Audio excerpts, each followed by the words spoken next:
Hi. ஆக்சுவலா வந்து flat வாங்கலான்னு ஒரு டிசைட் பண்ணோம்.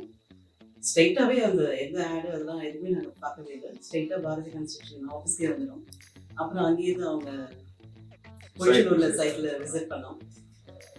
ஒரு 3 பிஹெச்கே ஃப்ளாட் தான் இருந்தது. அதுவும் ரோட் சைடு ஃபேஸிங். நீங்க பார்க்கவே ரொம்ப பிடிச்சது. அந்த பர்கோலா அந்த கிளாஸ் போடுறது. அதுக்கப்புறம் வாட்டர் டேங்க் சிமெண்ட்ல வச்சது. அப்புறம் நல்லா ஸ்பேஷியஸாக ரொம்ப வெளிச்சமாக நல்லா இருந்தது. ஒரே ஒரு ப்ராஜெக்ட் தான் பார்த்தோம். எங்களுக்கு ஓகேன்னு தோணிட்டு உடனே வந்து புக் பண்ணி இப்போ நாங்கள் கீஸும் வாங்கிட்டோம். அவங்களோட இது சர்வீஸும் ரொம்ப எங்களுக்கு பிடிச்சிருந்தது. அதுதான் அந்த கன்ஸ்ட்ரக்ஷன் ஸ்டேஜில் தான் நாங்கள் பார்த்தோம். ஸோ நாங்கள் எங்களுக்கு ஏற்ற மாதிரி எல்லாமே கஸ்டமைஸ் பண்ணி நாங்கள் எப்படி கேட்குறோமோ அது மாதிரி பண்ணி கொடுத்தாங்க.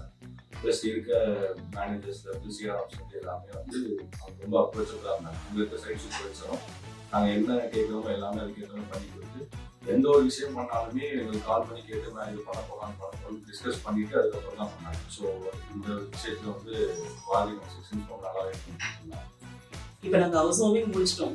வந்த ரிலேஷன்ஸ் வந்து ஃப்ரெண்ட்ஸ் வந்து எல்லாருமே அந்த வீடு எங்களுக்கு ரொம்ப பிடிச்சிருக்கு. பாரதி கன்ஸ்ட்ரக்ஷன் மாதிரி வரவே வராது. ஏன்னா எல்லாமே அந்த அந்த பிரிக்ஸ் மூலயமா தான் அவங்க வந்து கன்ஸ்ட்ரக்ட் பண்ணுறாங்கன்னு ரொம்ப பெருமையாக இருந்தது. ரொம்ப இது லைஃப்பில் வந்து ஃபர்ஸ்ட் லைன் இப்போ தான் மேலே போகிற மாதிரியே இருக்கு எங்களுக்கு இந்த ஃப்ளாட் வாங்கினால. நாங்கள் இப்போ வீடு வாங்கணும்னு நினைக்கவே இல்லை. திடீர்னு வந்து பார்த்தோம், உடனே பிடிச்சிருந்தது. ப்ளஸ் எல்லாமே அவங்க எங்களுக்கு ஏற்ற அரேஞ்ச் பண்ணி கொடுத்தாங்க. ஸோ இது எங்கள் லைஃப்பில் வந்து ஒரு பிக் ஸ்டெப். அதுக்கு வந்து பாரதி கன்ஸ்ட்ரக்ஷன் எங்களோட வந்து ரொம்ப நல்ல விஷயமா